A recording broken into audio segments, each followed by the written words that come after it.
जय हिंद दोस्तों। आज की हमारे इस वीडियो में आपका स्वागत है। आज की हमारे इस वीडियो के अंतर्गत अपन चर्चा करने वाले हैं भारतीय संसद के एक महत्वपूर्ण विषय संसद पर। तो इस वीडियो के अंतर्गत हम संसद की संरचना या उससे संबंधित बात ना करके आज मैं आपको साधारण सी शब्दावली में लोकसभा और राज्यसभा में अंतर आपको इस वीडियो के अंतर्गत समझाऊंगा। तो बार बार सुनने में यह आता है कि लोकसभा चुनाव चल रहे हैं और संसद जो है वह दो सदनों से मिलकर बना हुआ है, एक निचला सदन और एक है ऊपरी सदन। जो निचली सदन को लोकसभा के नाम से भी जाना जाता है और जो हमारा ऊपरी सदन है उसे राज्यसभा के नाम से जाना जाता है। जो लोकसभा है उसमें जनता द्वारा चुने हुए सदस्य आते हैं और इनका चुनाव जनता करती है और जनता से संबंधित महत्वपूर्ण विषयों पर कानून निर्माण का काम भी यही करते हैं। वही बात की जाए ऊपरी सदन की, तो ऊपरी सदन का चयन जो हमारे द्वारा निर्वाचित है विधानसभाओं के अंदर या अन्य भी उनके द्वारा किया जाता है। और अब वीडियो में आगे बढ़ते हैं और जानते हैं लोकसभा और राज्यसभा के अंतर्गत अंतर महत्वपूर्ण क्या क्या है उसके बारे में। तो जो हमारा भारतीय संसद प्रणाली में संसद के दो सदन है, लोकसभा जिसे आम जनता का सदन या निम्न सदन के नाम से जाना जाता है, और दूसरा है वह है राज्यसभा जिसे उच्च सदन या राज्यों की परिषद के नाम से भी जाना जाता है। तो जो लोकसभा है वही वास्तविक कार्यकारी होती है और जो प्रधानमंत्री के नेतृत्व में देश का शासन चलाती है। अब जानते हैं इनके मध्य तो जो लोकसभा के सदस्य होते हैं उनका चुनाव है वह आम जनता द्वारा व्यस्त मतदान के आधार पर होता है।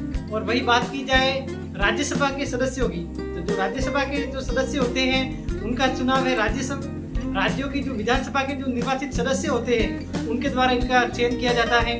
और जो लोकसभा और राज्यसभा के कार्यकाल की बात की जाए तो जो लोकसभा का कार्यकाल है वह 5 वर्ष का होता है। और वही बात की जाए राज्यसभा के बारे में, तो राज्यसभा एक स्थायी सदन है। इसके अंतर्गत प्रत्येक 2 वर्ष के अंतर्गत 1/3 सदस्य रिटायर्ड होते रहते हैं। और अब आगे बढ़ते हैं वीडियो में और जानते हैं इनकी सदस्य संख्याओं के बारे में। तो जो लोकसभा के अंतर्गत है सदस्यों की संख्या है वह है वर्तमान में 550 है। और यदि बात की जाए राज्यसभा के बारे में, तो राज्यसभा के अंतर्गत जो सदस्यों की संख्या है वह वर्तमान में 250 है। वही अब बात करते हैं धन विधेयक के बारे में। तो जो धन विधेयक है वह केवल लोकसभा में ही पेश किया जाता है और जो देश के शासन को चलाने के लिए महत्वपूर्ण जो धन का आवंटन है वह भी इसी सदन के द्वारा किया जाता है।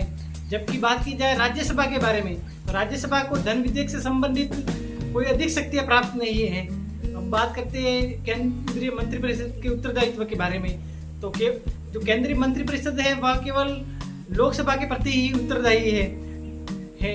जबकि राज्यसभा के संबंधित बात करें तो जो केंद्रीय मंत्रिपरिषद है वह सामूहिक रूप से राज्यसभा के प्रति उत्तरदायी नहीं होती है। अब वीडियो में आगे बढ़ते हैं और जानते हैं इनकी अध्यक्षता के बारे में।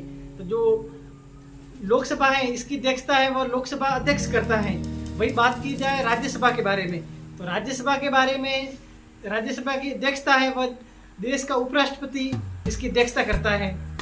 वीडियो में आगे बढ़ते हैं और इनके जानते हैं इनके नामों के बारे में। तो जो हमारा लोकसभा है इसे निम्न सदन या आम जनता के सदन के नाम से भी जाना जाता है। वही यदि राज्यसभा के बारे में बात की जाए तो राज्यसभा को उच्च सदन या राज्यों की परिषद के नाम से भी जाना जाता है। अब वीडियो में आगे बढ़ते हैं और कितने सदस्यों को मनोनीत किया जाता है उसके बारे में जानते हैं। तो जो हमारी लोकसभा है इसके अंतर्गत राष्ट्रपति द्वारा पहले 2 सदस्यों का निर्वाचन किया जाता था आंग्ल भारतीयों का, लेकिन वर्तमान समय में संविधान संशोधन द्वारा ये हटा दिया गया है। और यदि बात करें राज्यसभा के संबंधित, तो राष्ट्रपति को राज्यसभा के संबंधित 12 सदस्यों को निर्वाचित करने का अधिकार है। और वो जो विभिन्न वर्गों से होते हैं जैसे कला, साहित्य, खेल आदि सेवाओं से संबंधित होते हैं। और वही बात करें अब इनकी आयु के बारे में निर्वाचित होने के लिए, तो जो लोकसभा है इसका सदस्य बनने के लिए न्यूनतम आयु है वो 25 वर्ष है। 25 वर्ष होना जरूरी है। वही बात की जाए राज्यसभा सदस्यों के बारे में, तो राज्यसभा का सदस्य बनने के लिए जो आयु सीमा है वह है 30 वर्ष। यदि किसी को सदस्य बनना है तो उसे न्यूनतम 30 वर्ष होना उसकी आयु जरूरी है। वही बात की जाए, यदि कैबिनेट मंत्री द्वारा कोई विधेयक प्रस्तुत किया जाता है लोकसभा के अंतर्गत और वह पारित नहीं किया जाता, तो उस स्थिति में पूरी लोकसभा, पूरी कैबिनेट को इस्तीफा देना पड़ता है। और वही बात की जाए राज्यसभा के बारे में, यदि कोई कैबिनेट मंत्री है वह राज्यसभा के अंतर्गत कोई विधेयक प्रस्तुत करता है और वह पारित नहीं हो पाता, तो इस स्थिति में ऐसा इस्तीफा नहीं देना पड़ता। वही बात करें अब इसके आखिरी और एक महत्वपूर्ण, तो आपने ये इस वीडियो के अंतर्गत यह जाना इनके अंतर्गत महत्वपूर्ण अंतर को, तो आपने ये महत्वपूर्ण जानकारी मैंने आपके साथ में साझा की। इन दोनों के अंतर्गत यह मुख्य अंतर है।